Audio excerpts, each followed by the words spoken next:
And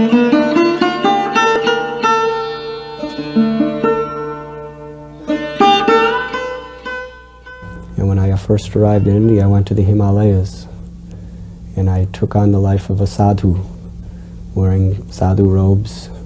I had a little begging pot, and I was traveling through the jungles and the mountains of Himalayas, and meeting many great rishis, yogis, sages, living at their ashrams, learning from them. I was also living sometimes in caves with yogis in the jungles. Sometimes I was living in caves in seclusion myself, just practicing various meditations. I lived at Buddhist monasteries, studying Buddhism under Rinpoches and Lamas. And in this way I was traveling around India, looking for God realization. Each place, everyone wanted to initiate me, because to have a foreign disciple was very prestigious for yogis, gurus, lamas, rinpoches, and all of these other spiritual personalities. But I had felt in my heart that until I find a guru who I am convinced I will never leave for my whole life, I cannot accept initiation. So I was learning, and I was very favorable wherever I learned, and traveling. And at one point I came to Bombay. I went there in order to try to get a renewal on my visa. So one day I was walking down the street in Bombay, and I saw a big sign, and it said Hare Krishna Festival, and under it said at Cross Maidan. So I asked someone, where is this Cross Maidan? And they told me where. So I went, and there was a big pandal and many devotees, and they told me that their Guru Maharaj was going to be speaking that night. So I stayed there and talked with devotees. I was reading Prabhupada's books during the day, and then Srila Prabhupada and all the devotees went on the stage, and there was thousands and thousands of people. There must have been 10,000-15,000 people, maybe more.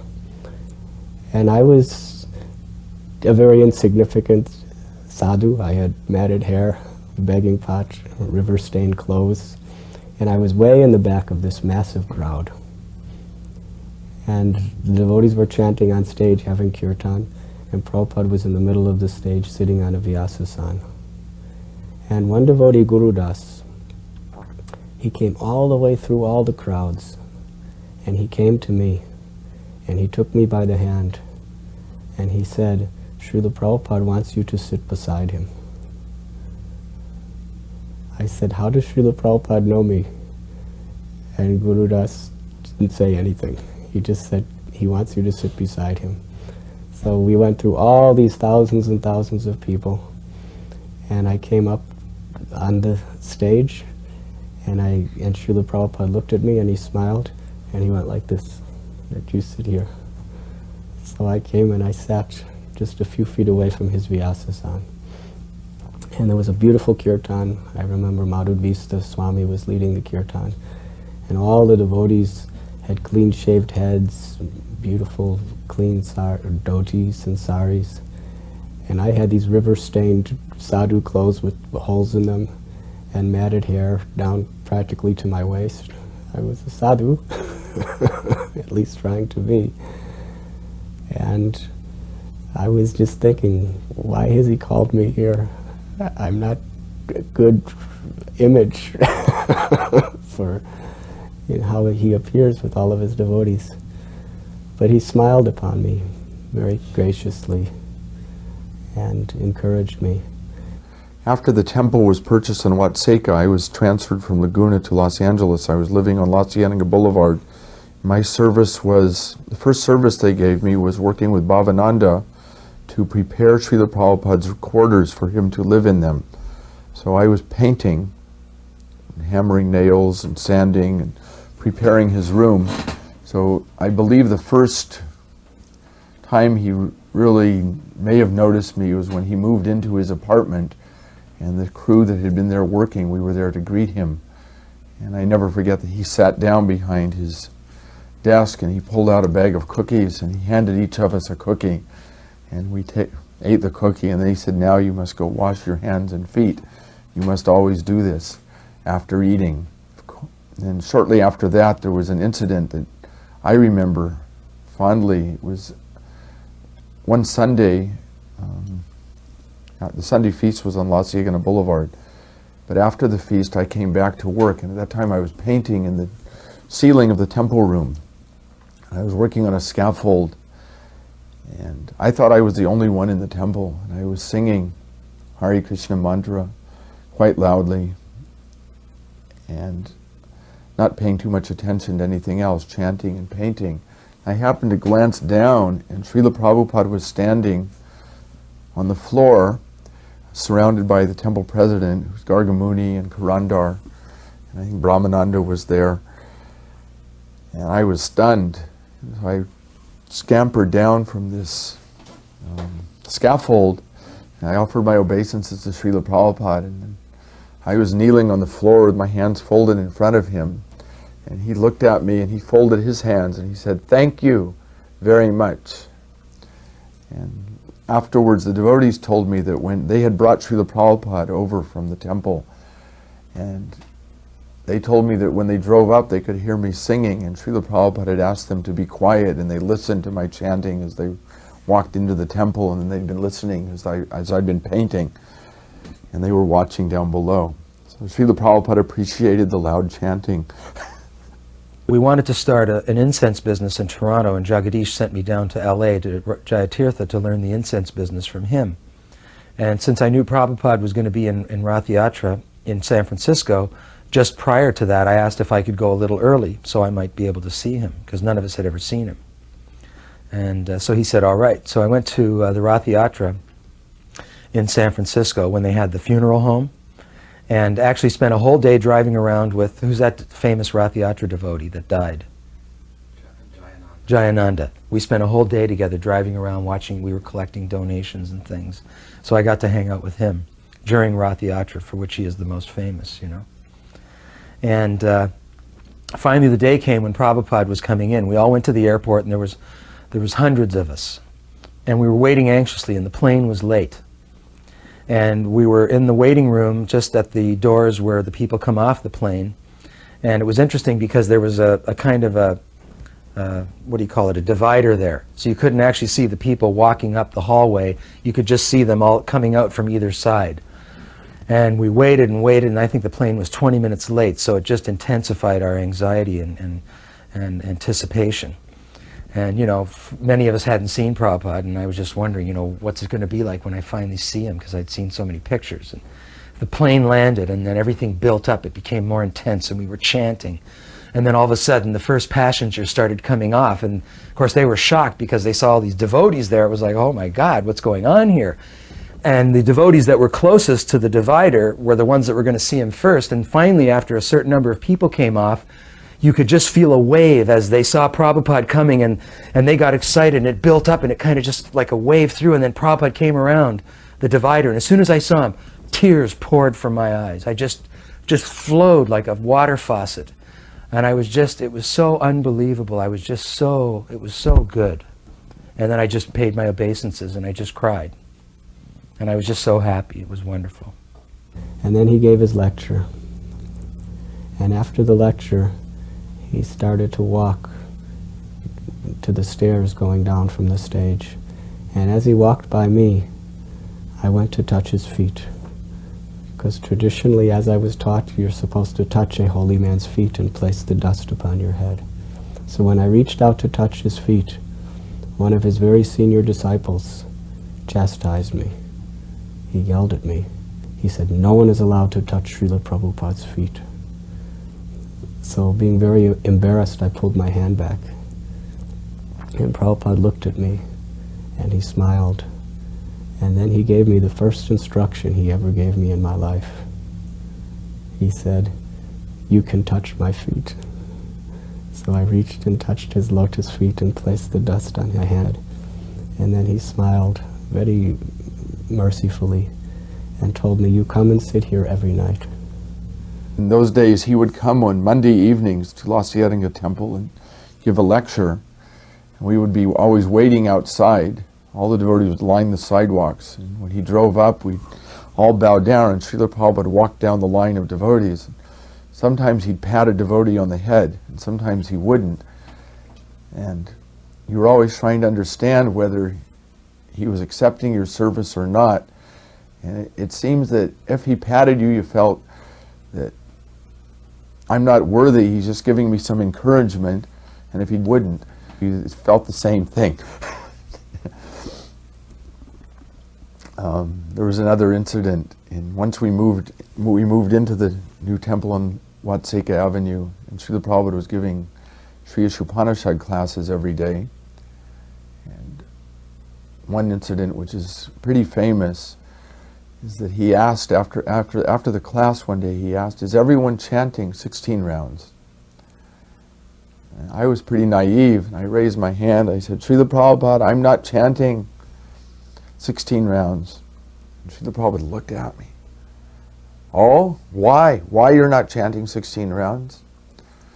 "Srila Prabhupada, I'm working 20 hours a day, and the temple president doesn't give me sufficient time to chant." "Then sleep 2 hours. Chant 16 rounds. And you could hear the shudder in the devotees' hearts. Later I found that pretty much no one was chanting 16 rounds because it was the philosophy of the leaders that work was more important than chanting. And of course, Srila Prabhupada strongly said, don't diminish your work for the chanting, diminish your sleep. And so I took it seriously, and I would spend my late nights standing in the hot water closet trying to finish my rounds. We had a temple president who was artificially austere, Dharmaraj, always making us eat little, just, to be austere. And we were always in anxiety and would always pig out at the feast. And like everyone else, we were addicted to halava. There was just something about halava that was irresistible. So we were going to Detroit, and we didn't eat very much that day, and he made this huge thing of halava, but he wouldn't let us eat any. So all the way down, all I was thinking about was halava. And it was right there, and I was trying to steal some, and eat it. And I was in total anxiety. I'm thinking, here I am going to see the spiritual master, a pure devotee, and I'm thinking of halava. So I was so ashamed of myself. But I was in anxiety. So finally we got there, and then they said, Prabhupada's going to stay in this devotee's parents' house. We need some volunteers to clean the house. Who wants to volunteer? And everybody's putting up their hand. And I thought, oh, well, put up your hand, you stupid idiot. Don't be a sourpuss. So they picked me. Meanwhile, my service at the temple had been cleaning the bathroom. And I had a lot of realizations cleaning the bathroom. I just surrendered and I got into it. And I made it like a real, good service. And I just accepted it, that I was a toilet cleaner. So I would clean the bathroom very thoroughly, and I just became proud of being a toilet cleaner. And I thought about the Gita a lot. So I made a lot of spiritual advancement in the bathroom. And when I went to the house, they said, okay, we need somebody to clean the bathroom. I said, me. So I was in ecstasy cleaning the bathroom. I felt like I'd been trained for this. So when Prabhupada finally came, they had this huge plate of fruit and everything, and we sat down with Prabhupada, and he said, well, have some, and we're kind of picking at it. And Prabhupada said, never be shy in business or eating, prasadam. So we just ate, and I never forgot that. So I was never shy from that point on in business or prasadam. I had known already so many of the residents of Vrindavan, and they told me that Swami Bhaktivedanta is living at Sharaf Bhavan, one very wealthy man's house, with his disciples. So I went there to meet Srila Prabhupada. And when I arrived, it was the early morning, and Srila Prabhupada was giving Srimad Bhagavatam class. And I remember he was chanting Jai Radha Madhava. And as he was chanting, I was appreciating like I had never appreciated anything in my whole life. I was thinking that the gravity, the intensity of the devotion in which he was chanting Krishna's names, I had never seen anywhere. I had met so many of the greatest yogis, the greatest gurus of the Himalayas, many great Christian saints, Muslim saints. For 6 months I was traveling through Vrindavan, meeting all of the Babajis, so many of his god brothers, so many of the very famous Brajavasi saints. But I had never seen such a depth of love and compassion in Srila Prabhupada as he was chanting Radha Madhava. My heart completely transformed. And then he gave his lecture. And when he spoke, every question I ever had was answered in one lecture. He spoke in such a way that everything I had ever learned in every religion I felt was included within his message, plus something far more that was sublime. And it was at that time, sitting at his feet in Vrindavan, that in my heart I accepted this is my spiritual master, and I must surrender my life to him.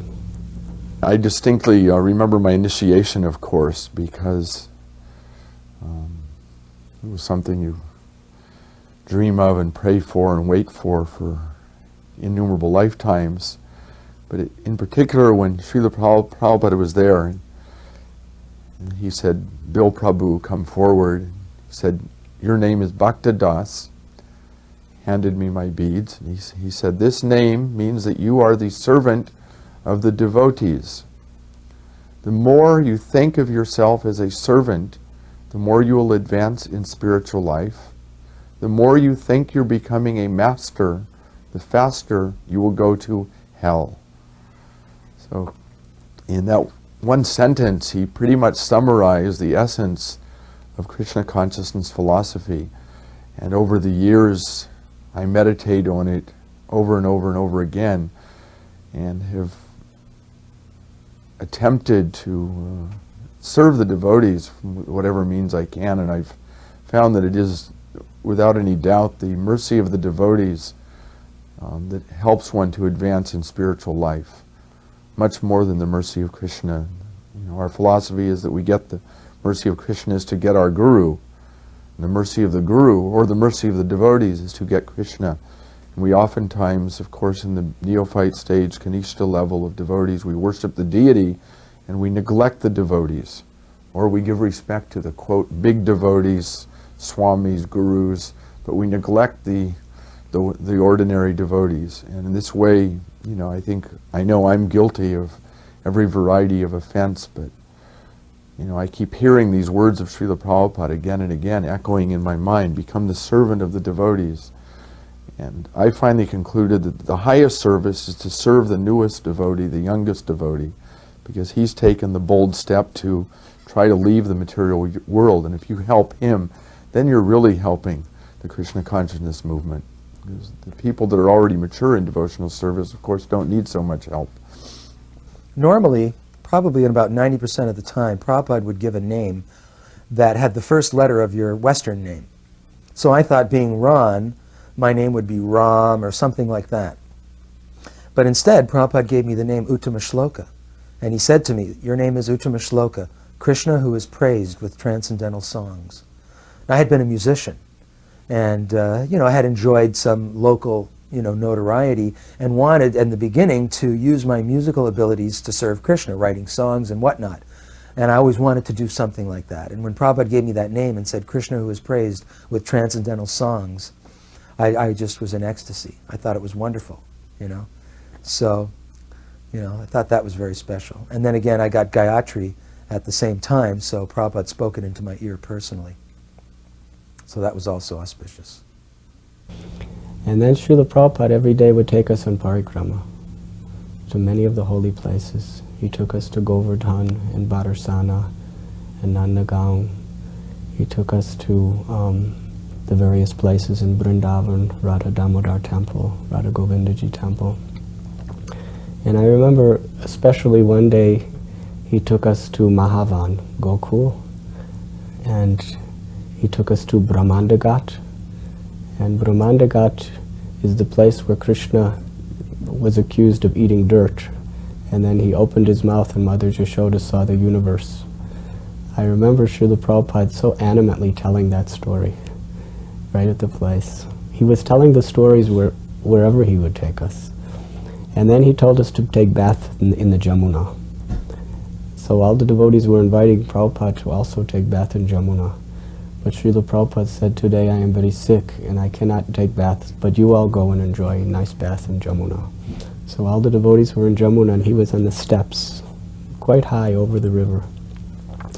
And he was just watching all the devotees enjoying the wonderful ambrosial waters of Jamuna. And he was just smiling, looking at us.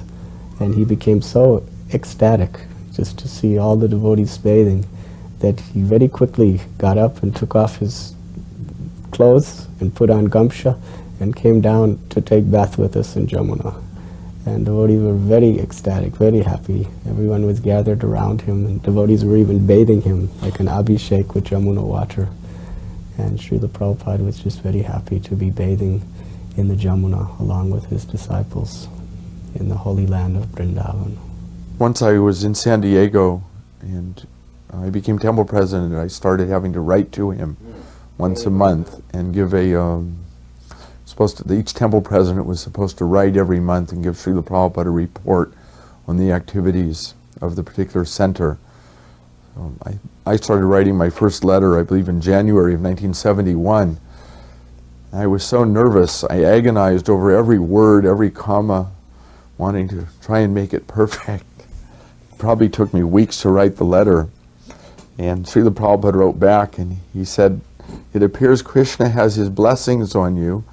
Now you just make sure that all of our principles are followed, and then there will never be any scarcity." So I found that to be invaluable instruction, and I still try to live by that, that we should have faith that Krishna will maintain and protect his devotees if we are obedient to our spiritual master.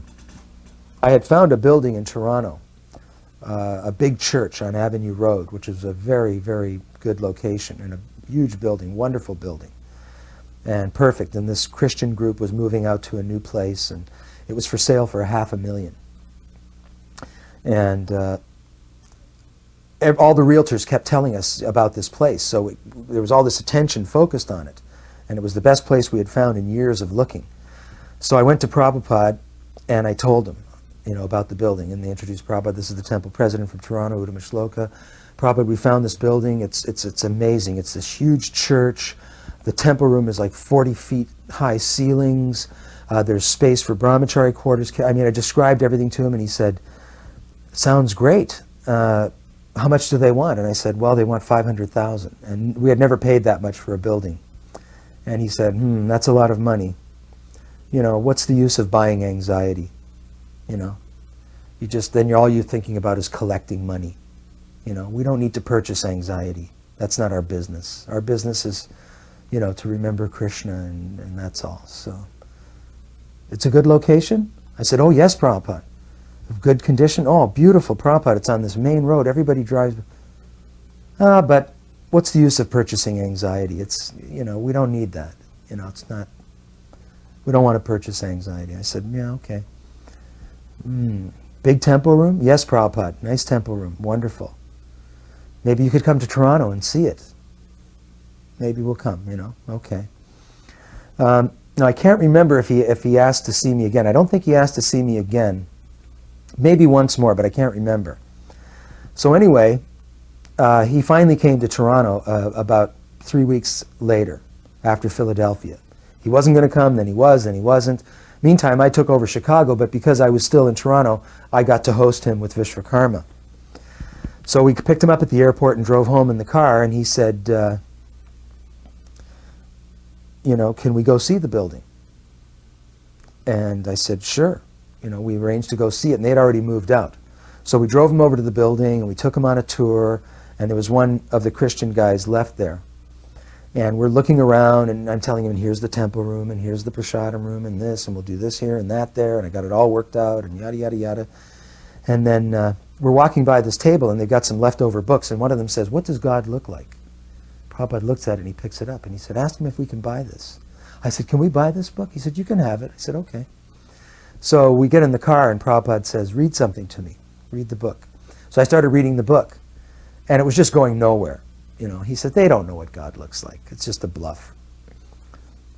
And then, so we get back to the house, and it's getting later on in the day, and Prabhupada's thinking about it, and so we're all excited from the day, and it's about 10 o'clock at night, and the phone call comes. "Prabhupada wants to see you. Come over to the apartment right away." So I go over to the apartment, and he said, "Do you have all the plans, the blueprints, how you're going to lay it out and everything?" "Yes." "Oh, yes, Prabhupada, I have everything."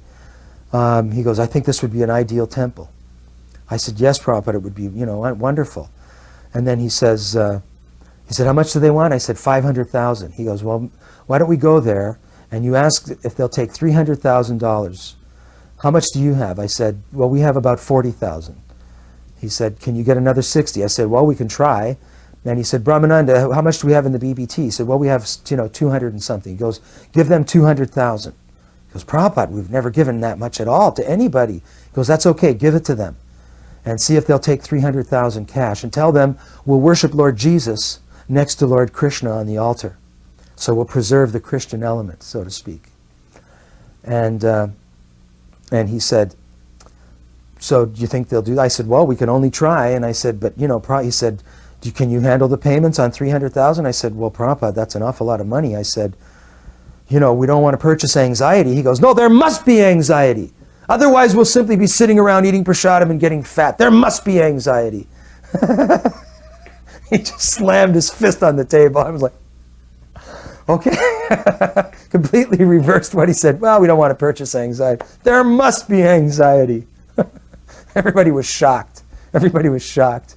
After the parikrama, in the morning every day, devotees would take prasad, and then Srila Prabhupada would have darshan in his room and meet his old friends from Vrindavan, his godbrothers, and so many others. And I used to just sit there all afternoon with him and just watch him talking with his old Brijabasi friends. And there was a rule that devotees were not supposed to be there, because in the afternoon the devotees were supposed to do seva, doing Harinam Sankirtan and other services. So I would sit there, and one day the regional manager of ISKCON for India at the time, he saw me sitting there with Srila Prabhupada. And at that time it was just Prabhupada and myself in the room. And he said to me that no devotees are allowed to sit with Prabhupada during his darshan time. And I looked at Prabhupada, and Prabhupada looked at me. And then I said to this devotee, I said, but I'm not a devotee. Then I pointed to my matted hair. And then he looked at Prabhupada, and Prabhupada smiled. And then he left, and I got to stay with Prabhupada. And I remember it was so beautiful seeing Prabhupada meet his old friends, especially Krishnadas Babaji. That was a beautiful sight. Krishnadas Babaji came to see Prabhupada. I remember actually I met him on the street and I told him that Prabhupada was here. So he said, take me. So I brought him. And while I was trying to bring him up the stairs to Prabhupada's room, one sannyasi disciple told him he wasn't allowed to come. He was actually ready to physically throw him out. I said, please ask Prabhupada if he wants to see him. And he went up and asked, and then he said, yes, he wants to see you. So he came into the room, and when Srila Prabhupada met him, Prabhupada was talking to a whole group of about 15 people. When Krishnadas Babaji Maharaj came into the room, Prabhupada's eyes just became filled with tears, and Krishnadas Babaji Maharaj's eyes became full of tears. And Prabhupada stood up, and Babaji Maharaj called out, Hare Krishna, Hare Krishna. And Prabhupada practically ran to him and embraced him. And as they were embracing, they were just so affectionate. I had never seen in my entire life such affectionate and love between two people as Prabhupada was embracing his godbrother. And then Prabhupada took him with his arms around him to the seat where he would sit behind a little table. And they were both sitting together on this seat. And they had their arms around each other, and they were talking in Bengali. And as they were talking, I couldn't understand, but Prabhupada was laughing so hard. Krishnadas Babaji kept saying these things, and Prabhupada was just laughing and laughing and laughing. And every now and then they would slap each other on the legs. They were practically sitting on top of each other. And there was tears in their eyes. They were just so happy to be together, discussing transcendental subject matters. And it was amazing because all these people in the room, Krishnadas Babaji Maharaj and Srila Prabhupada, were completely oblivious to everyone. They were just in their own world, hearing and chanting the glories of the Lord together. I asked him, should I get married? Because I was a brahmachari, and within my mind I was determined I'm going to remain a brahmachari in this life. I never had a girlfriend before I joined the movement. I felt that Krishna had protected me, and I felt that I could continue. And then some of our senior men in Los Angeles started telling me that I should marry various girls. And this just totally destroyed my mental equilibrium. I started thinking about getting married, and I asked him, and he said, as far as your getting married is concerned, it is better if you can remain a brahmachari. But he didn't say no or yes. It wasn't specific. And eventually, then there was some talk, after this visit to San Diego in 1972, there was some talk that I should take sannyas. And then I had to really search in my heart where I'm at, and I concluded that, every time a pretty girl walks in the temple, my mind would be attracted to her, or I'd think of her. And I said, I don't want to take sannyas under this condition. When I take sannyas, I want to be free of this. So I went and got married instead. And I've come to, over the years, come to appreciate very much the mercy of the Grihastha ashram, that Krishna is so kind to allow us that. And think of those poor Mayavadis who must take sannyas even though their hearts are full of so many desires. This particular incident took place in Toronto, and I believe it was 1976. And we were in the new temple there. I was president of Chicago, but I had been president of Toronto. Vishwakarma was then the president. So we were up there, because it was only the second time that Prabhupada had come there. And it was a morning walk, and I don't know why, but I didn't go on that morning walk. But after it was over, Vishwakarma came up to me to tell me what had gone down. And he told Prabhupada that, he said, Prabhupada, lately the brahmacharis are manifesting a lot of agitation. They're very disturbed, having difficulty maintaining their brahmachari mood. And we don't know what to do, how to deal with this. And Prabhupada said, well, if they're agitated, just get them out, tell them to get married. What's the problem? And Vishwakarma said, well, but Prabhupada, all the big devotees, the sannyasis, they tell them if they get married, they're going to be falling down. And Prabhupada said, how can you fall when you're already fallen? In other words, where do they think they're falling from, that they're so exalted? And he said, besides, the sannyasis are not the big devotees. A big devotee is somebody who's humble and sincere and serving Krishna. That's a big devotee, not a sannyasi. He said, I only give these guys sannyas because they keep bothering me. So just so they'll stop bothering me, I'd give them sannyas to get, to leave me alone. The devotees thought that I should join the movement. They told me that Srila Prabhupada was going to be taking them to different places in India, and that I should join them. And I explained that I have already made a decision that I'm never going to leave Vrindavan for my whole life. So they became very critical of me. They were calling me a Sahajya. They were calling me a Smarta Brahman. They were saying I was bogus. They were saying that Lord Chaitanya's movement is to preach. And I was thinking that they do not understand. These Western people, they do not understand what is Vrindavan. They even offered me to be Srila Prabhupada's personal servant, because they said that they were always getting sick in India, but I was very much accustomed to living in India. But I told them that, thank you very much for this wonderful offer, but I will serve Srila Prabhupada when he does something in Vrindavan. And they were very much criticizing me. In fact, they were harassing me. So one day, Srila Prabhupada gave a lecture in a garden. And as he was walking out from the lecture to his car, I had just arrived. And there was crowds of people between his car and where he spoke. And they were all just bowing down to him as he was walking by. So I was one of those people in the crowd. And I bowed down just as Srila Prabhupada was walking by me. And then I got up. And when I got up, Srila Prabhupada was stopped right in front of me. So I looked up at him. I was on my knees. And Srila Prabhupada had a very serious expression on his face, very concerned. And he looked at me right in the eyes. And when he looked in my eyes, I could feel that he was looking right into my soul. I could actually feel my soul being touched by Srila Prabhupada's glance. I had never had a sensation like that in my entire life. And then Srila Prabhupada asked me, "How long have you been living in Vrindavan?" And I was thinking, oh no, all the devotees have been chastising me. Now Srila Prabhupada's going to chastise me. So very shy, I said, "Srila Prabhupada, I've been here about 6 months."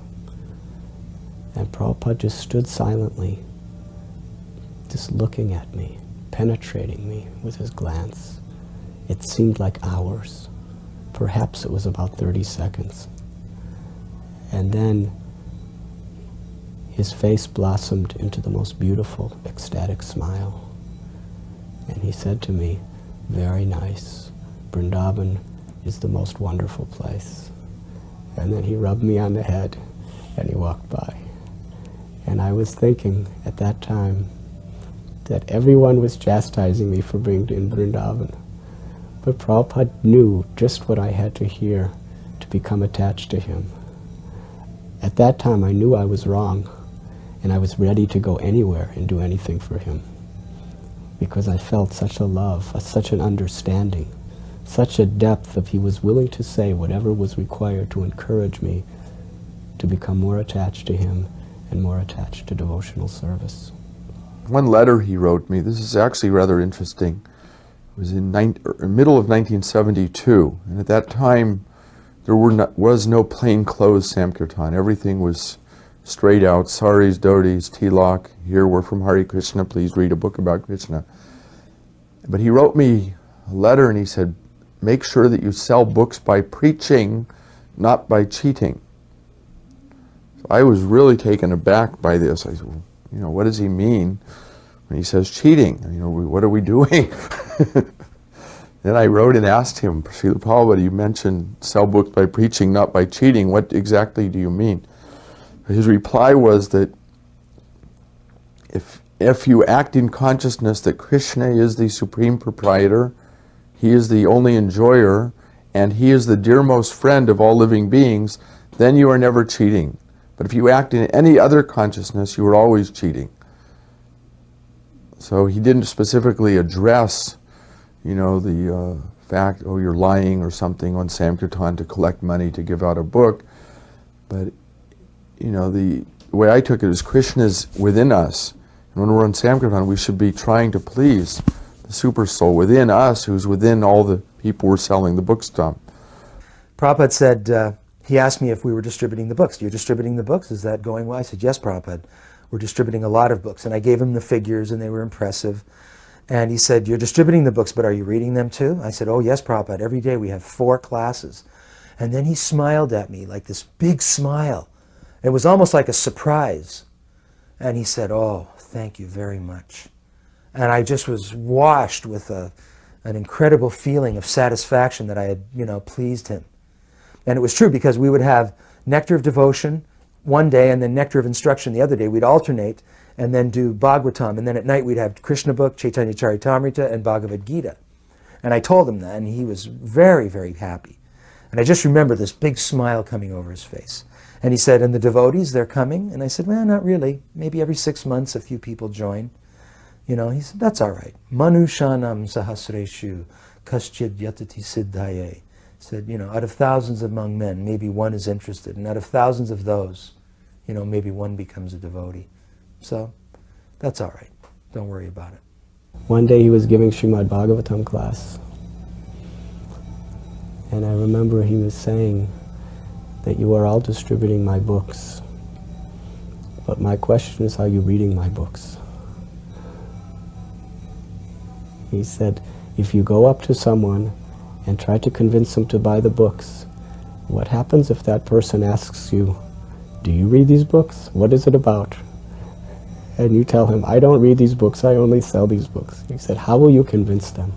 Unless you are convinced of the subject matter of these books by reading them carefully, how will you convince others to buy them? He was very strong, telling all the book distributors that they have to very carefully read his books.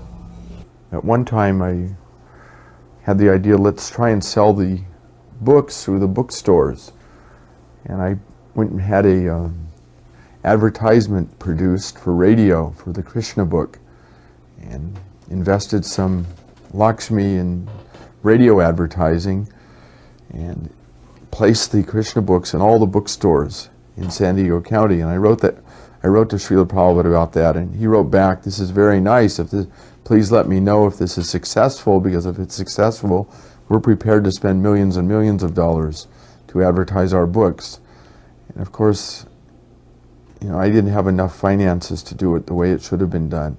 But it was effective, at least in the fact that it put the books into all the stores, got them on display, and it had some, and of course some of them sold, but not enough in that time to justify the amount that we'd spent. But I think Srila Prabhupada liked the attempt to boldly do something. Someone told me, I heard this year that Srila Prabhupada once told them, he asked, what is humility? And Srila Prabhupada said, humility is to act boldly for Krishna. We get the idea that humility is to be very meek and quiet or submissive. But no, Prabhupada didn't say that. He said, be bold for Krishna.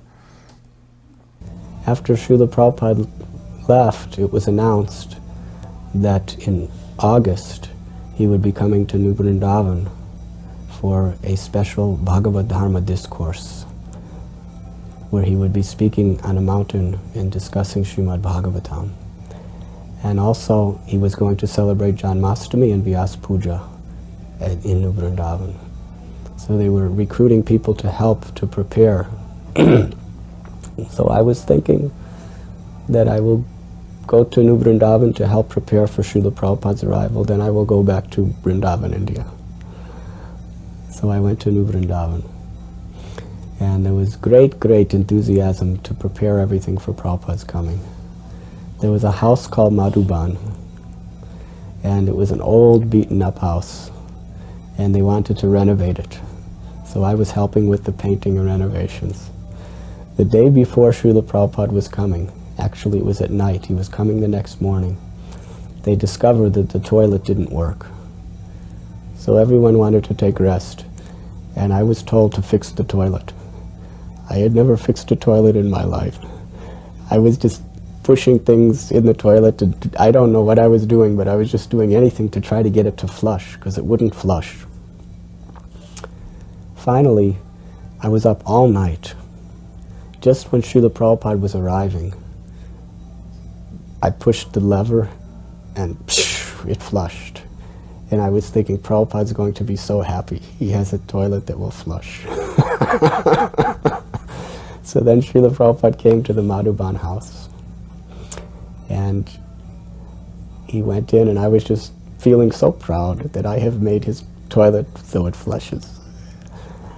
And when it was time for Srila Prabhupada to go to the toilet, the devotees led him and said, this is a very nice toilet, it works very nicely. And Prabhupada took his little lota and he went out into the field. And he responded to nature in the field. And then he took his bath in the field. And he said that I enjoy responding to nature in the nice fresh breezes in the grass. So the whole time Srila Prabhupada was there, he went out to the field to respond to nature every time. He never used the toilet. So I got a lesson. Srila Prabhupada was teaching me a lesson of detachment. We should be willing to give anything and everything to please our Guru, but we cannot be attached to the results. There's a couple of incidents that I remember clearly. One was he had a lecture at the University of San Diego. It's a Catholic school. And most of the persons attending were priests, nuns, bishops.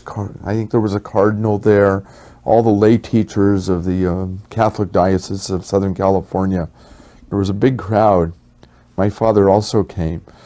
And we'd put Srila Prabhupada's Vyasasana on top of a desk. And we'd put a chair, and he climbed up the chair onto the desk, onto his Vyasasana. It was in a sort of a big, lecture hall. And he began his lecture by quoting a Sanskrit sloka that I've never been able to find. And then he said, "This means you are what you eat." In this age, most people are eating hogs. I never forget, I was sitting on the floor at his feet, and I was, "Prabhupada, how can you say this?" I couldn't believe he would speak like this to this particular audience. I could understand if he was calling the hippies, drug addicts, or whatever hogs, but he was calling this highly so-called cultured, religious, scholarly audience. He just said, "You are all hogs." And I was totally dumbfounded. I looked at the faces of the other devotees. They were all dumbfounded too. Because if I had been speaking to this audience, it was the last thing I would have said. But of course, Srila Prabhupada, with having no ahamkara, on the absolute platform, he could say anything and get away with it, whereas they probably would have come up and stoned me if I had said the same thing. I never forget that. I don't remember the rest of the lecture, and I've looked for it over and over again, and I've never been able to find it. I don't know. I don't think it's in the archives, or if it is, it hasn't been put in legible condition yet. On another occasion during the same visit, we had been invited to one Indian man's home, and Srila Prabhupada went, and we had some prasadam. We ate there. I don't know if it was prasadam, but then Srila Prabhupada and this gentleman, whose name was Dr. Duvari, began a philosophical discussion. Dr. Duvari was presenting every variety of Western philosophy, atheist philosophy, and so forth, and Srila Prabhupada was countering him. And the conversation began at 7:30 or 8 o'clock in the evening, and it went on and on and on. And it's finally about 11:30 at night, and it's still going on, and there were 3 or 4 of us sitting there. We didn't say a word the whole time. We were just sitting, watching Srila Prabhupada and listening. And finally, Srila Prabhupada became exasperated with this man, and he just said, "You're a fool. A mudha such as you I've never seen before. I've never met such a complete fool." And he started pounding him like this because the man wouldn't submit. And then finally, Dr. Duvari laid down and put his head on Srila Prabhupada's feet, and he submitted. And since then, his entire family became Vaishnavas, and they became, I was just in San Diego, and their family and their family's family, they're still the biggest supporters of the San Diego temple. We drove Prabhupada to a little function at an Indian's house with the people from the Indian community and devotees, and we had a big kirtan when we got in, and Prabhupada was sitting on the couch and chanting, and I was playing mridanga, and my son was there. He was about, I guess, how old was it, 3 or 4, and he had a little wooden drum, but he was kind of standing, staring, gawking at Prabhupada. And Prabhupada went like this, He moved his hands like this, "Play the drum, play the drum." And so Rad started playing, Radha Gopinath started playing. And we finished the kirtan, everybody stopped, and everybody thought Prabhupada would speak. But he looked over at Brahmananda and he said, "You speak." And so Brahmananda was shocked. He was like, "Oh, who wants to speak in front of the spiritual master?" It's just very unnerving. So he stood up and he stuttered and fumbled and said something, philosophical. And I'm thinking to myself, ha ha. It's a good thing I'm not a sannyasi, so Prabhupada can't get me, Otherwise I'd be in trouble or something, because they'll probably ask all of the sannyasis to speak. So Brahmananda sat down, and I look over at Prabhupada, he looks over at me, and he goes, "Now you speak." I almost froze to death. I was in shock, and I just stood there. I sat there, and I went, "Oh my God." He goes, "Stand up." So I stood up, and I was in some kind of vacuum. I don't know what it was, and I just spoke. And I hope it was transcendental. Nobody laughed, which might not have been so good, because usually people laugh when I speak.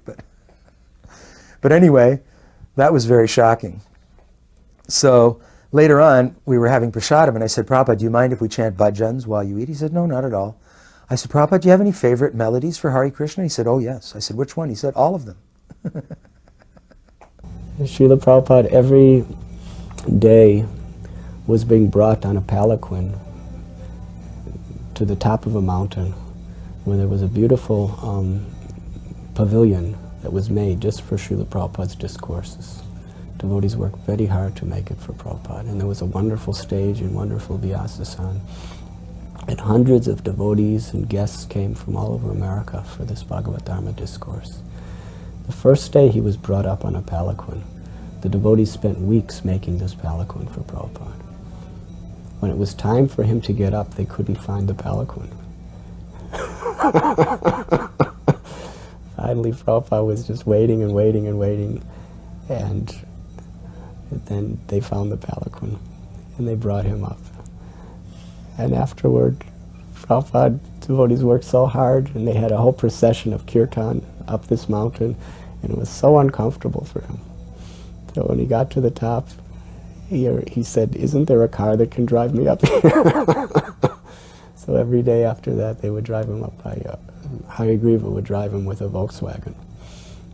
We were driving home, and one of the cars pulled up beside us with one devotee, a Yojapati, who was the cook. And I said, "Prabhupada, this is our cook."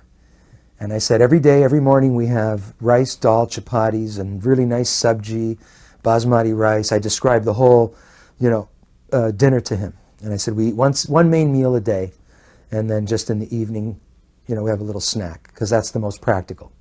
He said, that's perfect, because Prabhupada had said that. One main meal a day, either in the morning or in the afternoon or evening. We chose the morning. So later on, when we went the next day to Montreal, and we were sitting in the airport waiting for Prabhupada's plane, one of the devotees, in fact it was Shivaram, he said, "Prabhupada, is there any ideal diet for Sankirtan devotees?" Prabhupada said, "Oh yes." He said, "Well, what is it?" And he looked at me, he said, "You tell him." So I described to him what our prasadam program was, and he said, "This is ideal." And prior to that, we were in the garden, because Prabhupada couldn't stay overnight, so he was just hanging out with the devotees. And he said, "Let's read from the Gita." So he had Jagadish read from the Gita, some verses from chapter 8, I think, about leaving your body, quitting your body at a certain time. And so Jagadish read some verses, and he said, "Well, speak, say something." I thought, here we go again.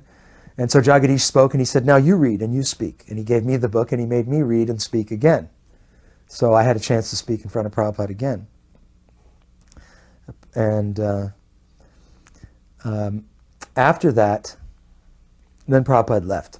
So just as a kind of an epilogue to this, when the next festival came up, this was summer of 75, in 76, I believe it was, yeah.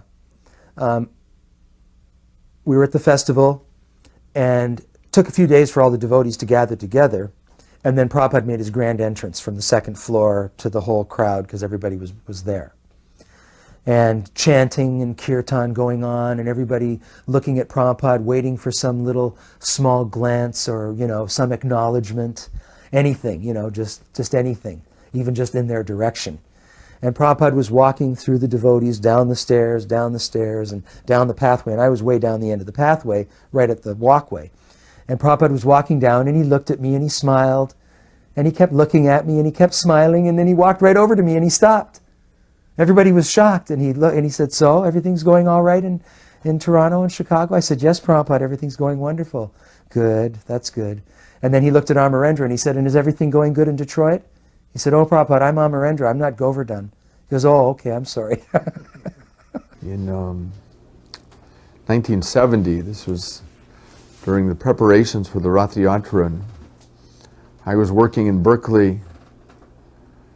Devotees were working in Berkeley cutting fruit for a huge fruit salad. And early morning, we didn't get much sleep, maybe an hour and a half. We got up in the morning, we were doing a small morning program. And we were sitting in the temple room reciting the Guru Vastak prayers in English. And suddenly Srila Prabhupada came in the room. We had no idea that he was coming. It was spontaneous. He arrived at the temple and he sat down on his Vyasasan. And he just said, "Continue doing what you're doing." So we're reciting, and we recited, the spiritual master is very satisfied when he sees the devotees eating Bhagavad Prasadam. And Srila Prabhupada, he said, "Yes, this is the best part." We die, Prabhupada. And then there was Janmashtami. And I remember Janmashtami night, Radha Vrindavan Chandra was being moved into a new temple in which the devotees had just built. And there was about a month's worth of work to be done that day, as often devotees' time schedules create. So devotees were working frantically because at a certain hour Prabhupada was going to come to see the deities, Radha Vrindavan Chandra, in their new temple. So just as Prabhupada was walking in, one door, ladders and buckets were running out the Pujari room door. And when Prabhupada came, everything was perfect, everything was complete. But the walls had just been painted. We were all praying that Prabhupada wouldn't touch the walls. So he came in and he saw the beauty of Radha Vrindavan Chandra. And he was looking at them. And he actually had tears in his eyes as he was just glancing upon the beauty of Radha Vrindavan Chandra and the wonderful worship that the devotees were offering. And Srila Prabhupada spoke to us. And he said that your Radha Vrindavan Chandra are most beautiful. They have appeared before you just like the most beautiful American boy and girl, just to attract your hearts. And then he said, your worship is very beautiful. He said, but be very careful. There are two paths on the path of bhakti. There is Pancharatra ki Vidhi and there is Bhagavad Dharma. Pancharatra ki Vidhi means worshipping the deity with great devotion and performing all services for the pleasure of the deity. And Bhagavad Dharma means hearing and chanting the glories of the Lord. He said they are like two rails on the same train track. They must go together. He said if you are not attentively hearing Srimad Bhagavatam and chanting the holy names every day, he said the day will come when you look at Radha Vrindavan Chandra and you will think, why has my Guru Maharaj left me with this burden? His words seared into our hearts. And I remember from that day on, the sadhana of the devotees at New Vrindavan was so incredibly strict. So strict. Devotees were getting up at 2 a.m. to chant their rounds. Everyone was there for Srimad Bhagavatam class. Prabhupada inspired that. Bon Maharaj, Prabhupada's godbrother, came to America, sponsored by Professor McDonald, John McDonnell, or something like that. He was a real nice professor, PhD in I guess, South Asian studies. He had gone to Mayapur and done his dissertation on Chaitanya Vaishnavism for his PhD, and taught at the Department of Religions in Toronto, and was very favorably disposed to us, and I became friends with him. And he sponsored Bon Maharaj coming over. And so we met Bon Maharaj at his house. We invited him to the temple. He came for a kirtan. He gave a lecture and spoke, with a certain degree of erudition and pretty articulate. And then we went, Professor McDonnell arranged for a meeting with what was known as an ecumenical council in Toronto, which was a collection of heads, certain leaders of different religious groups, the Jewish community, the Baptists, the Christians, the Catholics, the Seventh-day Adventists, and on and on. And he came, and he had written a translation and commentary on Bhakti Rasamrita Sindhu, the Nectar of Devotion. And so he gave a little talk, and it was very elevated. It was about, Radha and Krishna, and Radharani being the pleasure potency of Krishna. But he spoke in a language similar to Bhakti Siddhanta. That wasn't really everyday language, and if you really didn't know the basic principles, you wouldn't really get it. And I could see that they were just paying polite attention, but they weren't getting anything. So after he spoke, each one of them took a turn to say something. Well, we're really glad to have you, and we think in this, and religious unity, and blah, blah, blah.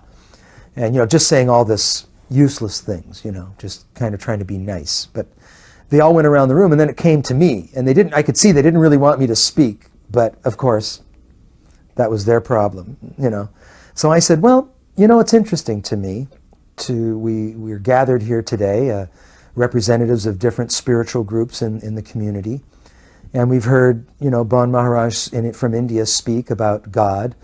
But yet I don't hear anybody else speaking about God. If that's the thing that we all have in common, why is it that we can't talk about that and explore one another's realizations or concepts or understandings of what God is or who God is, or, you know, like that? Because certainly we have that in common, and it seems rather strange that we're not doing that, and we're just sort of saying very, you know, light things that don't really mean anything, you know.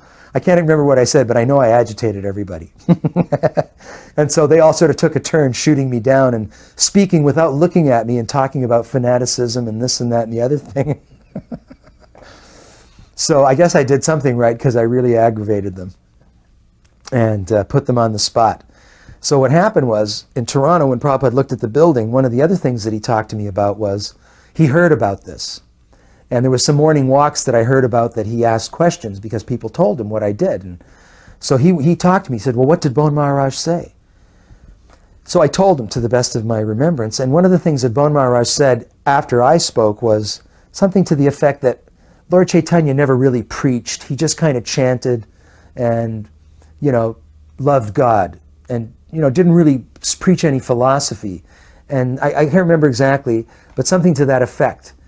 And I said, well, geez, you know, that's not the way I understood it. You know, that's not what my spiritual master said. But I didn't want to get too uppity in front of Prabhupada's godbrother out of respect. But I told Prabhupada that.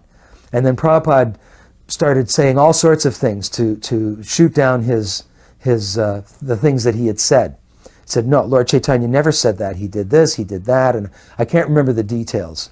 But he gave so many references to Chaitanya Charitamrita where Lord Chaitanya did preach and did, you know, get very specific about philosophy and who Krishna was and how we should understand all of that and how that fits into our devotional realization and progress. So that was a nice, you know, exchange with Prabhupada, talking to him about Bon Maharaj. And he was very happy that I had said that and sort of challenged and created a disturbance like that. He thought that was cool. So. And after the kirtan and I believe after the arti, Srila Prabhupada told the devotees to read Krishna book. It was a small temple, and it was completely overcrowded with devotees. And I remember the deities were in the front, Prabhupada was in the back of the temple, and there was an aisleway between that was left open. And along the two sides of the aisle were the sannyasis. All the sannyasis of North America were there, sitting, facing each other with their dandas in their hands. And behind them was just devotees crowded so tight. And the sannyasis started to read.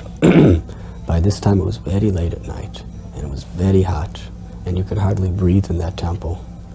And Srila Prabhupada was sitting on his Vyasasan with his back erect, listening attentively to Krishna's Leela.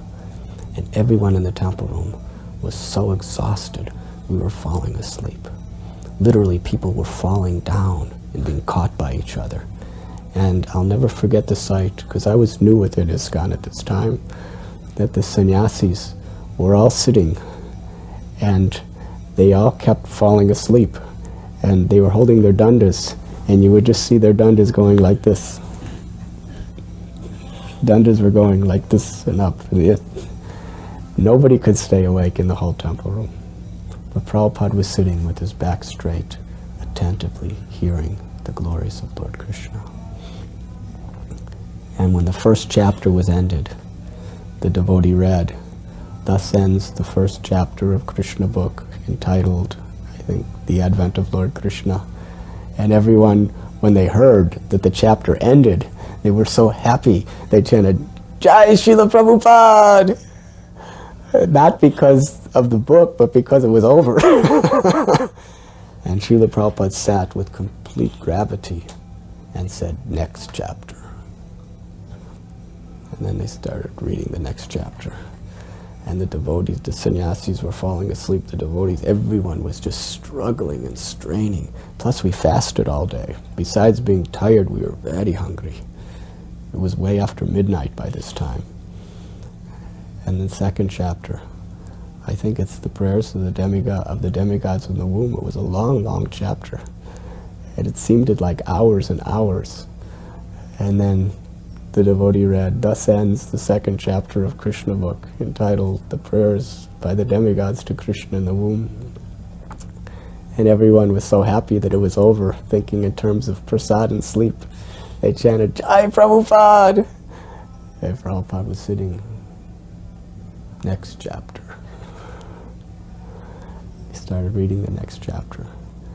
And when I was watching him, I was thinking of Maharaj Parikshit. How Maharaj Parikshit was sitting for 7 days and 7 nights, rapt attention, just hearing the glories of the Lord, tasting the sweetness of the ambrosia. And it says in Srimad Bhagavatam that this is really the sign of a great soul, as he has such a taste to hear Krishna's glories. And I was watching all of us. We were struggling and straining, falling asleep, falling down, praying that the reading would end. And Prabhupada was sitting there, completely immersed in the ecstasy of hearing Krishna's Leela. And then the next chapter ended, and by that time the devotees hardly were able to even say, "Jai Prabhupada." And then Srila Prabhupada looked at all of us. We were pathetic. And he just smiled. He was still sitting erect, completely immersed in Krishna's Leela. And he said to us that, "I think that you are all very tired and hungry, so we will end here." And then everybody, as loud as you could imagine, chanted, "Jai Prabhupada!" And Srila Prabhupada was very happy just to see all of us together at New Vrindavan. This is in 1972, just at the time Srila Prabhupada came to the San Diego temple. There was one devotee in San Francisco. I think his name was Devarshi. And he'd become a little bit famous as a very expert seller of Back to Godhead magazines. But somehow or other he had had a minor fall down, I think a sexual liaison of some sort. And the temple president in San Francisco had kicked him out of the temple because of this. And he was sort of lost. And he was wandering around, and the San Francisco temple president was calling out, "Don't let this Devarshi in, he's a rogue, he had sex." And he called me, but then Devarshi shows up in the front door of the San Diego temple.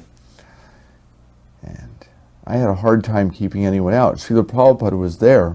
And Devarshi's sitting on the front lawn, wanting to come in. I said, "Why don't you come see Srila Prabhupada?" He came in, and he explained something to Srila Prabhupada about what had happened and how he wasn't welcome in the temples anymore. Nobody liked him. Prabhupada said, "You come and travel with me." So this is the example of his compassion. Nobody else wanted him, then come and travel with me. I want you. He didn't reject anyone. You came to New Vrindavan, and I was given charge of garlanding Prabhupada, which was a very special service. When Srila Prabhupada first arrived, the plan was he was going to be escorted into the temple, and then when he sits on his Vyasasana, I was to greet him by putting the garland around his neck.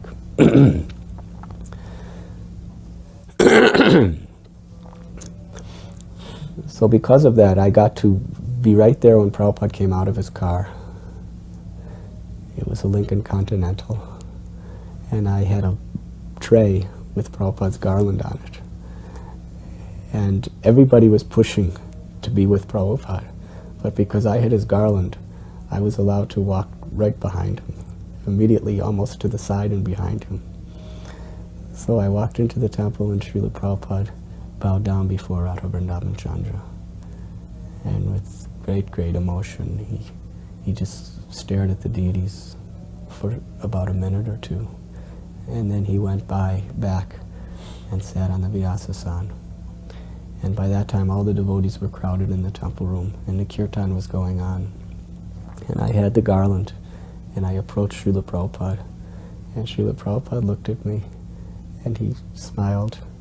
And then he bent his head down for me to put the garland on him. But I felt so shy that I didn't put the garland on him. So Prabhupada was looking at me like this, like, put it. And I was just standing there. And Prabhupada was saying, he didn't say anything, but with his eyes, he says so many things. So one of my sannyasi godbrothers were standing next to me. At that time I was a brahmachari. So I gave the garland to this godbrother of mine, and the godbrother put the garland on Srila Prabhupada. Srila Prabhupada didn't even look at my godbrother. He was just looking at me. And he was so pleased. He nodded his head like, yes, this is correct. You have understood.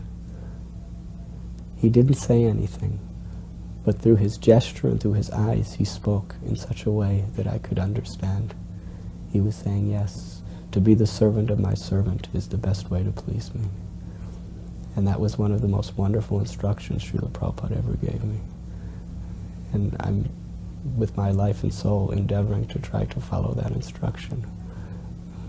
So we were in Toronto the next year. Prabhupada came back again. We had the building this time. So he came back to the new temple. And I was president of Chicago, and Madhavananda had taken over from Govardhan in Detroit. And at one point Prabhupada said there was some discussion about Detroit and the Indian community wasn't happy or whatever. And he said, well, you know, what, can't Govardhan? Oh, well, Govardhan isn't president anymore. Who is? Oh, you know, Madhavananda's president. Well, why is he president? Well, Govardhan was having trouble. He wasn't chanting his rounds. Well, how do you know he wasn't chanting his rounds? Well, Prabhupada, he said he wasn't. Well, at least he's honest enough to admit it. You say you are. How do I know you are? Maybe you're lying. At least but Prabhupada, he wasn't coming to the morning program. Well, you have to encourage him. Put him back as president. He did so much good work there. You know, he should be temple president. So Govardhan got reinstated as temple president. Well, this, of course, Sri Govinda, I had taken over from him, and he was absolutely livid that he got replaced as temple president. It was absolutely justifiable, you know. But anyway, we won't get into that. But and ironically, I had taken over Montreal from Sri Pati, and I took over Chicago from Sri Govinda. And when I was there, it was such a disaster. I said to Jagadish, you got to send me somebody to help me out. I need a couple of right-hand soldiers. So he said, all right, I'll send some people to help you. He sent Sri Pati and Sri Govinda. I said, oh, gee, thanks. So somehow or another, I managed to, to use an appropriate amount of diplomacy. Sri Pati was fine. We were best of friends. But Sri Govinda, it was very difficult for him to accept me. But it was very easy for everybody else to not accept him. So he wrote this big thing, I don't know, I heard it was 10 pages or 20 pages of why he should be temple president of Chicago and I shouldn't. And he tried like everything to meet Prabhupada here and there to present it to him in hopes that, like Govardhan, he would be reinstated. So finally, I guess it was in New York, I heard that he got a chance to go to Prabhupada and say, Prabhupada, I've written this thing, I want you to read it, I should be president of Chicago, and I think it's a good thing. And Prabhupada said, oh, change is good. Sometimes change is good. Let's leave things the way they are. I remember one of my godbrothers, I believe it was Advaitacharya, he was asking Prabhupada about Siddha Deha. And in the middle of the sentence, as soon as he said the word Siddha Deha, Prabhupada cut him off. He said, what is this nonsense talking Siddha Deha? You are filled with so many bad qualities. He said, don't talk about Siddha Deha.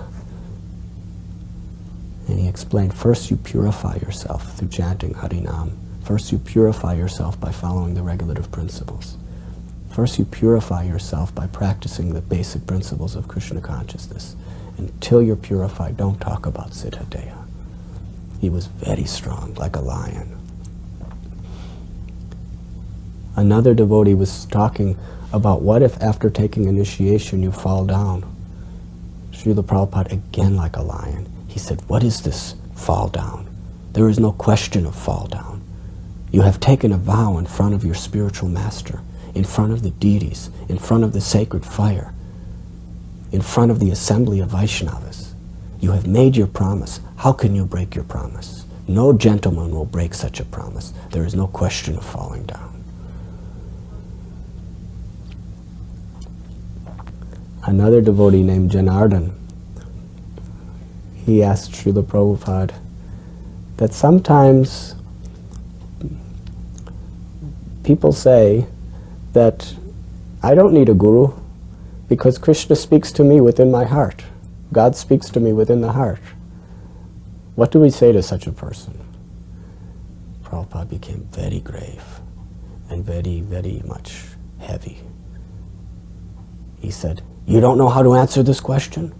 You don't read my books? Why you rascal, why you cannot answer this question?" And he started chastising Janardhan severely.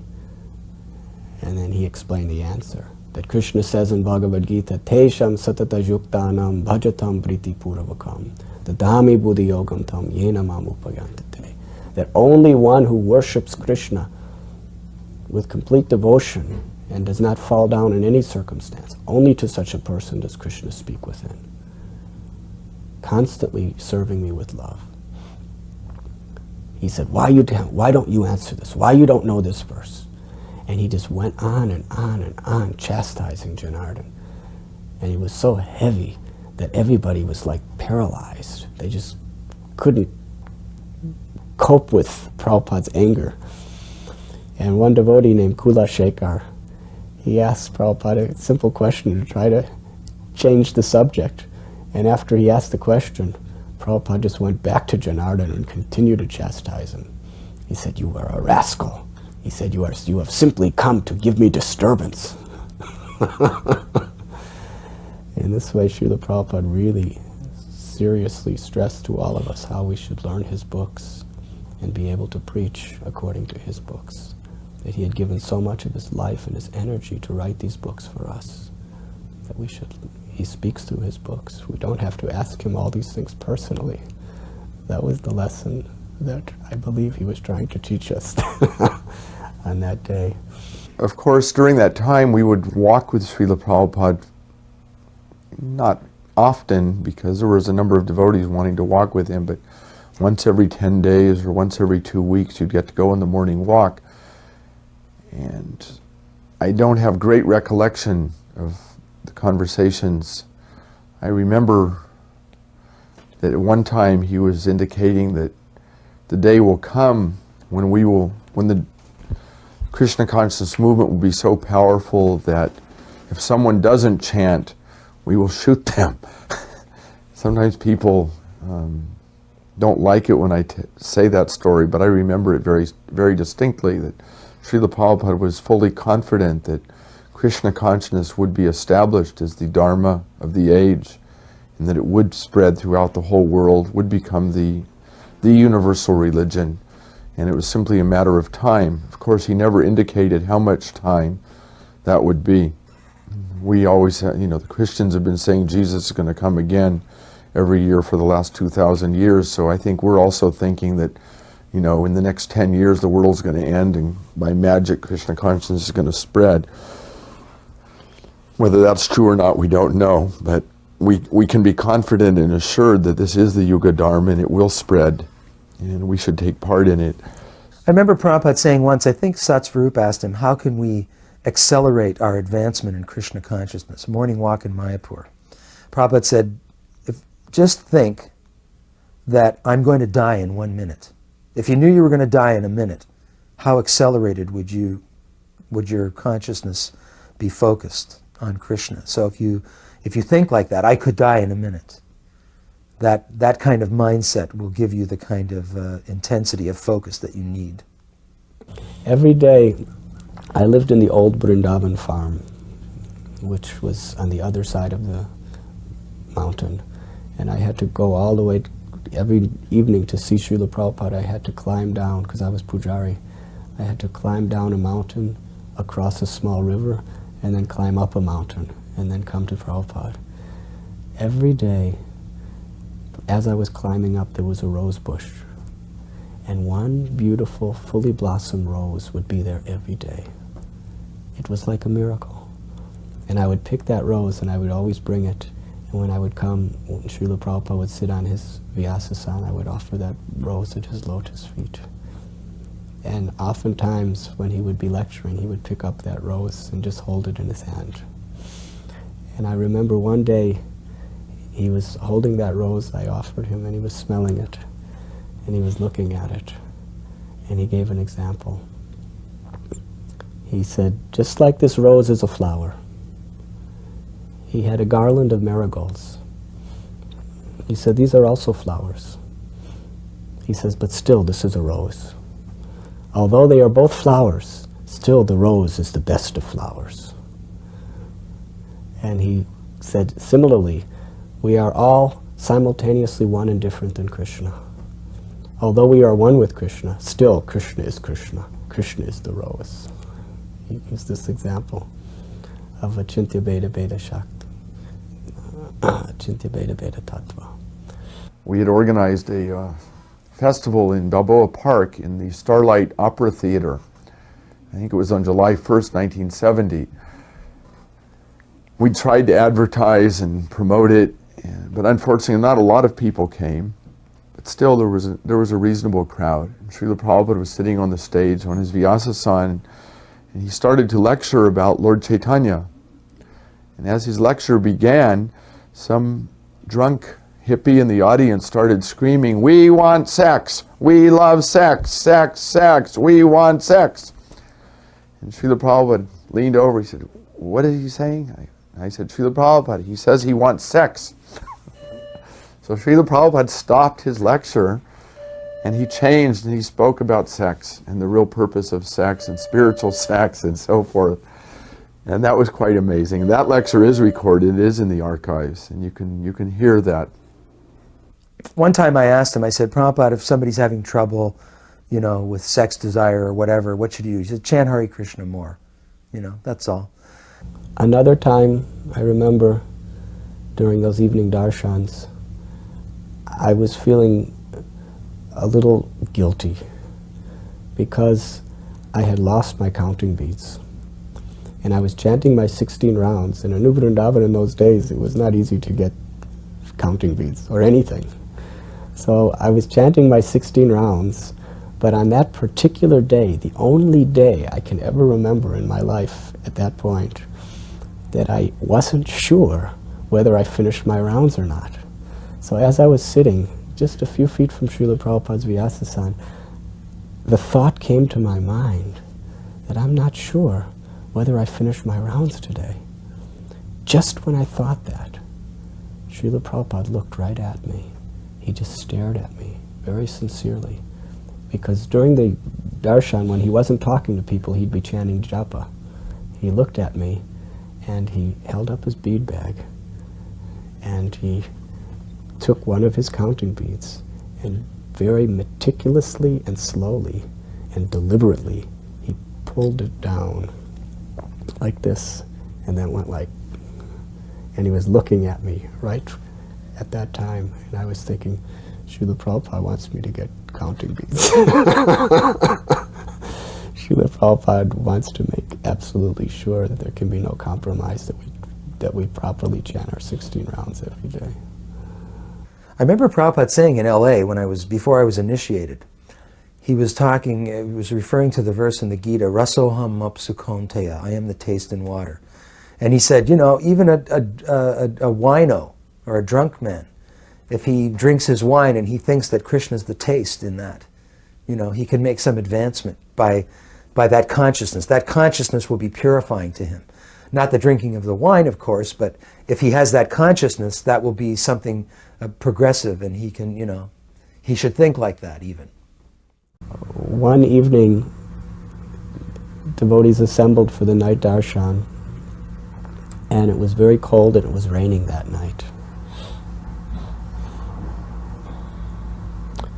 And Srila Prabhupada's secretary, who was then Pushta Krishna Maharaj, he came out and he told us that Srila Prabhupada will not be giving darshan tonight. We were all gathered at the front door of the house. And we were very sad that we wouldn't be able to have Srila Prabhupada's most precious association that night. So we all started walking away. And somehow Prabhupada, through another window in the house, saw how despondent we were when we were walking away. So he told Pushta Krishna that called him in, because usually he was outside. So he called us and said, Srila Prabhupada wants you to come in, he'll give you darshan. So we all came into this living room, we were all crowded in, and we were sitting down. And then Srila Prabhupada came out, and he was very, very ill that night. He just sat with his hand in his head like this. And he asked Pradyumna to read from Srimad Bhagavatam, 12th canto, about the symptoms of Kali Yuga. And it was announced that he would not speak that night. We would just be able to sit with him and hear Srimad Bhagavatam. So Pradyumna started to read some of the symptoms of Kali Yuga. And Prabhupada was sitting. And I remember he became so enlivened to hear Vedavyasa's descriptions of what will come in Kali Yuga that every time he read a symptom, Srila Prabhupada, he just all of a sudden became free of all of his sickness and dynamic and full of joy. He began to explain. Like I remember he said, people will travel long, long places just to go to a place of pilgrimage. This is a symptom of Kali. And Prabhupada said, yes, just like today. People are living in Calcutta, and they are on the bank of the Ganges, and they will go through so much trouble to go all the way to Hardwar just to bathe in the Ganges. He said, similarly, you are in New Vrindavan. New Vrindavan is non-different than Vrindavan. He said, you have no need to go anywhere. Vrindavan is here and Krishna is here. And all of the devotees became very happy. And then they read Pradyumna read about how a symptom of Kali beauty will be seen by how long one grows his hair. And Prabhupada said, yes, you see, Vedavyas, he could see past, present, and future. He said at the time when he wrote this Srimad Bhagavatam, there was no hippie movement, but he knew the hippie movement would come. And then he began to explain how Srimad Bhagavatam was the perfect scripture, because it was written by Vedavyas, who had perfect realization and who had perfect vision of past, present, and future, and perfect vision of Krishna. So in this way, what originally appeared to be a very despondent night of just going away without Prabhupada became the most wonderful of all the darshans. There was a nice incident. The next day, Mr. Joshi, who was a Punjabi magistrate, retired, lived in the Berkeley area, across the San Francisco Bay, had invited Srila Prabhupada to come for lunch. It was a sort of a traditional thing. Every time Srila Prabhupada came to San Francisco, he would go to Mr. Joshi's for lunch. Mr. Joshi would greet him with a garland of $1 bills. We'd all criticize Mr. Joshi, why you're not giving $100 bills. And Mr. Joshi would wash Prabhupada's feet, he'd wash all the devotees' feet, and he'd sit us down. But at the time, my body was feeling wiped out. I'd been working hard for this Rath Yatra for a number of weeks, and it seemed like after every festival the body would collapse. And I remember sitting down for prasadam, and I just felt horrible. But I hadn't said anything to anyone. I just was determined I'm just going to grit it out, you know. But Srila Prabhupada looked at me and he said, Bhakta Dasa, you're not feeling well? I said, Srila Prabhupada, I'm a little bit sick. And he said, you go take rest. You have worked hard. Now, take rest. Yes, Srila Prabhupada. Paid my obeisances, and I walked into a bedroom in the back and laid down and passed out. And after some time, I heard some noise, and I look up. Srila Prabhupada was coming in. And so I jump out of the bed and fall down at his feet and pay my dandavats, and I start to walk out of the room. And Prabhupada points, he says, take rest. You've worked hard. Take rest. Yes, Srila Prabhupada. So I got back in the bed. And there was two twin beds right next to each other. And I was in the one on the right. And Mr. Joshi came and he pulled back the covers of the other bed. And Srila Prabhupada crawled in. And then Mr. Joshi tucked Srila Prabhupada in like he was a small child. It was very sweet. And so, I mean, the two beds were maybe 18 inches apart or less. And my head was here and Prabhupada's head was there. We took a nap. And of course, for me, it wasn't an ordinary nap. It was a Goloka nap, Yoga Nidra nap. Very extraordinary. But I think it can show us how much compassion, how much sensitive, how much caring Srila Prabhupada was for the devotees, and how he didn't carry an air that, hey, I'm the guru and you're a nobody, you go get out there on the floor and I'm taking the bed. He was actually equal to everyone. Of course, I saw him, he's God to me, but the kindness is what was overwhelming. And always when I think of Srila Prabhupada, every time he ever saw me, the first thing he would say is, Bhakta Dasa, are you happy? He's always concerned, are you happy? And of course, I was always happy when I was with Srila Prabhupada. Sometimes before I went to see him, I was, but always when you'd see him, everything disappeared. All problems evaporated. There weren't any problems in his presence. Toward the beginning of his visit, the weather became quite cold and rainy. And Srila Prabhupada decided he should leave New Vrindavan because it wasn't very suitable to his health. So his secretary told that Srila Prabhupada's going to be cutting his trip here short because the weather here does not agree with him. At that time, Kirtanananda Swami became very sad, and he told Srila Prabhupada that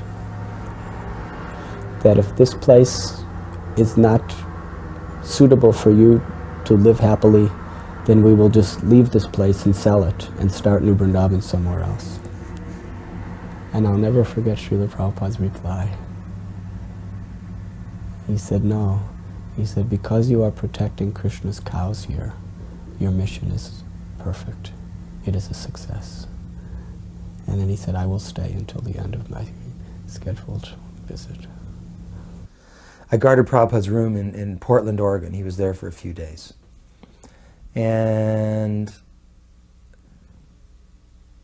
I asked his servant, what do you do with Prabhupada's bead bags? He goes, well, I give them away. I said, well, can I have one? And he said, sure. And he sent me one in Montreal.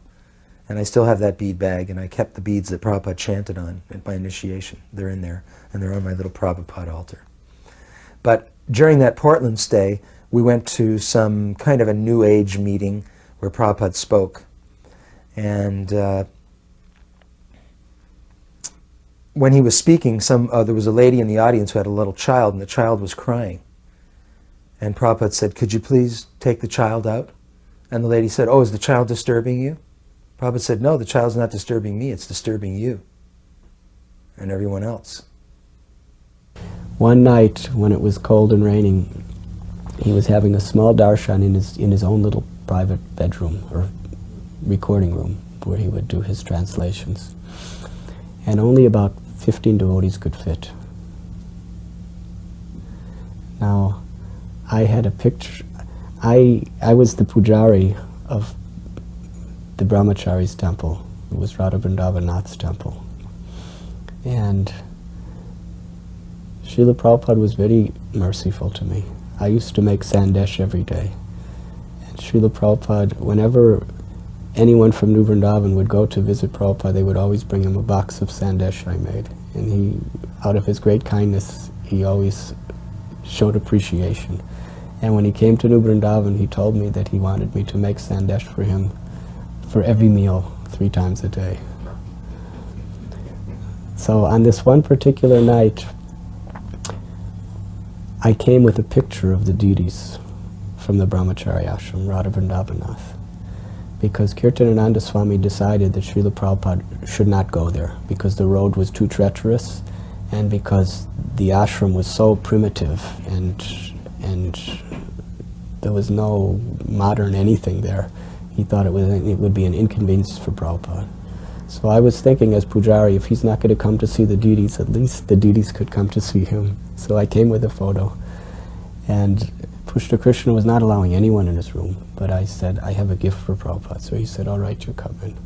So I came in and I offered this picture of Radha Vrindavanath, the only photo we had of those deities. And Prabhupada looked at it, and he was so happy.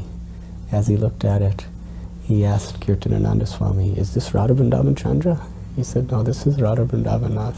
and this is the boy who always makes sandesh for you. And and Srila Prabhupada was looking at the picture, and he began to just talk about Vrindavan. And then he said, "You will take me there?" And Kirtanananda Swami said, "No, Prabhupada, the road is very bad. It is very difficult to get up there." And Prabhupada said, "You have pickup, jeep? We will go. I want to go." So Prabhupada intervened with all the cancellations of his trip there, and he insisted that he go. So they took him by a jeep part of the way, and then the rest of the way would be his morning walk. As he was walking, there were cows in the pasture, and the original cow of ISKCON, her name was Kaliya. She was a very small black Jersey. At that time she was very old. When she saw Srila Prabhupada, she ran to him. This is the first cow of our movement, and Prabhupada personally named her Kaliya. 8 years later, he had never seen her since 1968 when he first came to New Vrindavan. When the cow came running up, one devotee said, "Prabhupada, this is a very special cow." And Prabhupada said, "Yes, I know, this is Kaliya." And Kaliya walked beside Prabhupada for the morning walk. I wanted to bring Jayananda to, all the devotees of San Francisco wanted to have a darshan of Srila Prabhupada. Most of them had never seen him, and they'd worked so hard. So I gathered most of the local devotees and brought them to Srila Prabhupada's room. And I wanted to bring Jayananda. Jayananda kept saying, "No, I'm too busy. I don't have time. I have to work." And I grabbed him. I said, "You're coming. You're going to go see your spiritual master." And I threw him in the car and drove him over. And Prabhupada was staying in an apartment, Keshava Bharati's apartment. And we all went in together and paid our obeisances. And Jayananda sat down against the far back wall. And he went to sleep. Instantly, within moments, he was asleep. And he didn't say a word to Srila Prabhupada. Prabhupada didn't say a word to him. We had our darshan for 30 minutes, 45 minutes. We got up to leave, and I said, "Jayananda, it's time to go." Okay, paid his obeisances, and he walked out. And I believe that was the last time Srila Prabhupada ever, or Jayananda ever, no, I guess he saw him again in 75, but it was obvious that the relationship between Srila Prabhupada and Jayananda extended far, far beyond the range of the voice or this body, that it wasn't at all dependent upon that, those conditions. It was in New York, and Prabhupada was on a morning walk. And as they were walking along, Prabhupada stopped and looked up at some birds that were singing in the tree. And he said, "Oh, they're chanting Hare Krishna." And the devotees looked at each other, stunned, thinking, "Wow, Prabhupada understands the language of the birds." And they said, "Prabhupada, are they really chanting Hare Krishna?" And he said, "Sounds like it to me." Prabhupada was so encouraging. He was so encouraging. He would do anything to try to increase a devotee's enthusiasm for devotional service. One time when he was eating the sandesh I prepared for him, he said that this is the best sandesh I have ever tasted in my entire life. And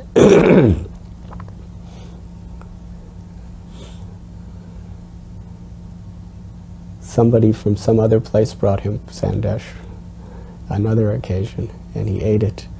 And the person who brought it said, "Do you like this sandesh?" He said, "It is very good, but it is not as good as Radhanath's."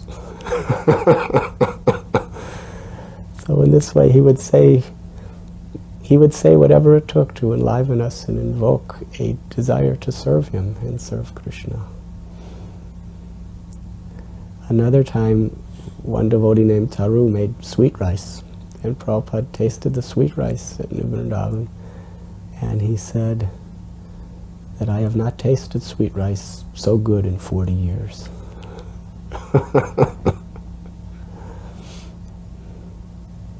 Another time, Chandramali Swami, he made pera for Srila Prabhupada, and Prabhupada liked it so much.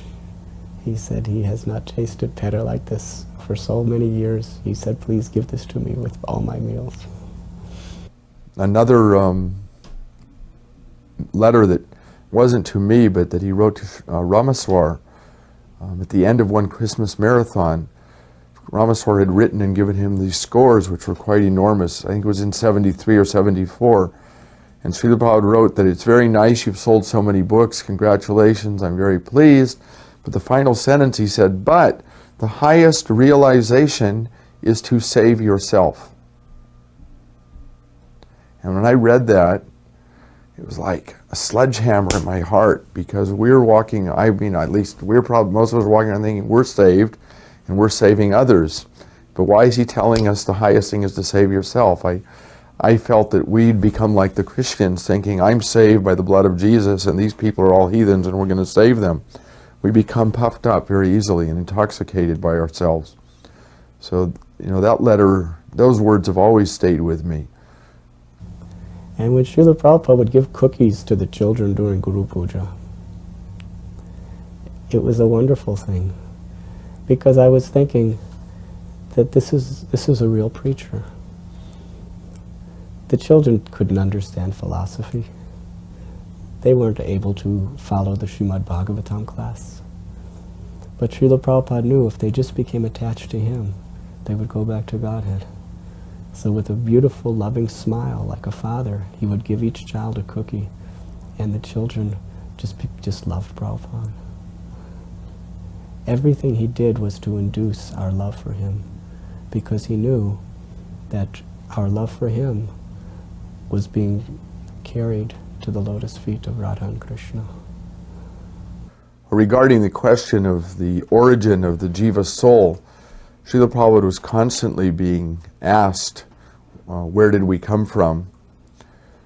Were we originally with Krishna, and so forth? And I was with him several times when this question came up, and invariably he gave the same answer, at least when I was present, and it was that you're sick, you have a disease. Do you care how you got the disease, or do you care about getting better? So first get better, then you'll understand. That was his point. He made that point over and over and over again.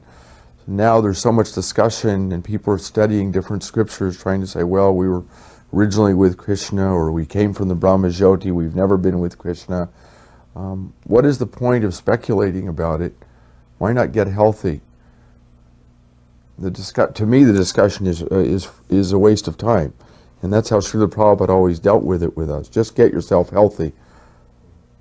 Not think we're such big scholars that by studying books we're going to understand. It's not something we can understand by studying books. We've got to understand it by having it revealed to us by pure devotional service. It was the 1977 Mayapur festival, and at that time Prabhupada was sick, to the point where he wasn't speaking, wasn't participating in any functions, wasn't giving class, and everybody was very disturbed because we didn't know what to make of all this. At any point, they had a kirtan contest between all the temples. And at that time, I was the president of Chicago, and we were really into kirtan. In fact, I had imbibed the Bengali style, and I was introducing it in Chicago, and later on it became popular all over the movement. And we chanted at a preliminary round, you know, I guess, and we won that round, and we were going to go on to the finals. It was just whittled down to a few groups. But at the same time, unfortunately, there was a little bit of controversy, a little bit of antagonism towards our group. Because we were so much into kirtan, people took it the wrong way and started criticizing us.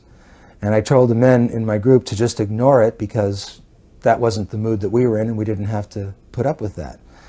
But it got out of hand, so much so that it bothered me. And at one point, Tamal Krishna came up to me and he said, well, Uttama, it looks like your group's going to be in the finals. I guess you'll probably win. That's what everybody thinks. And I said, no, I don't think so.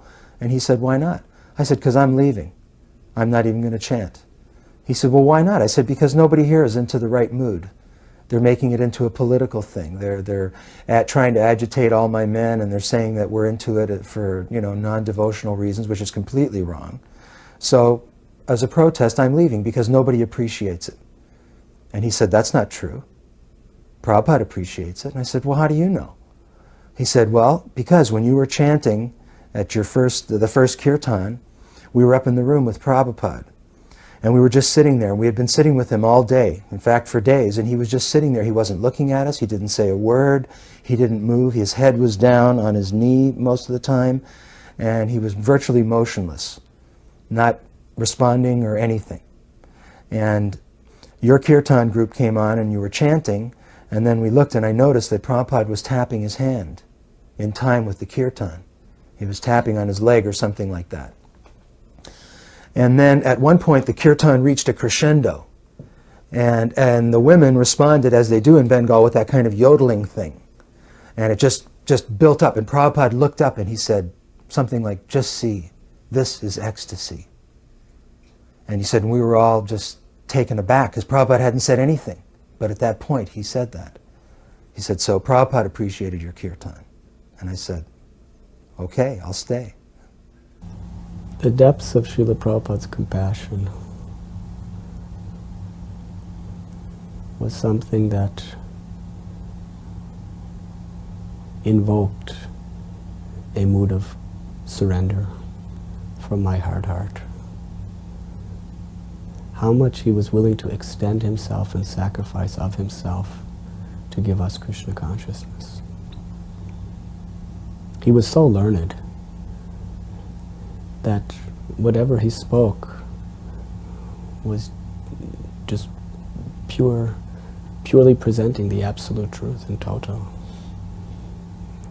That everything was included in every word he spoke. But the compassion and the concern and the love he had for conditioned souls was something that I had never seen before. I lived with several of his godbrothers who were also extremely learned. They knew the Shastra. It appeared as he knew the Shastra. But Srila Prabhupada's deep, merciful nature to give his life for us was something that I had never experienced before anywhere, in anyone.